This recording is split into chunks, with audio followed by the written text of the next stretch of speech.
за парт 4. Следващият отбор е Порто.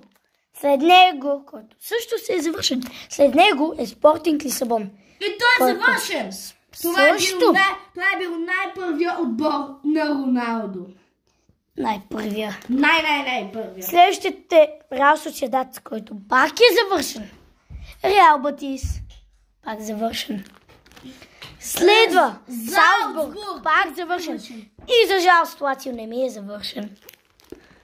Интер завършен. Милан завършен. Също така завършени. Рома са завършени. Ювентус са завършени. Ето, вижте колко много отбори станах. Селтик, съжалявам хора. Два. И ще продължим в парт 5. И Рейнджърс са завършени. Оставете лайк и се абонирайте. Чао!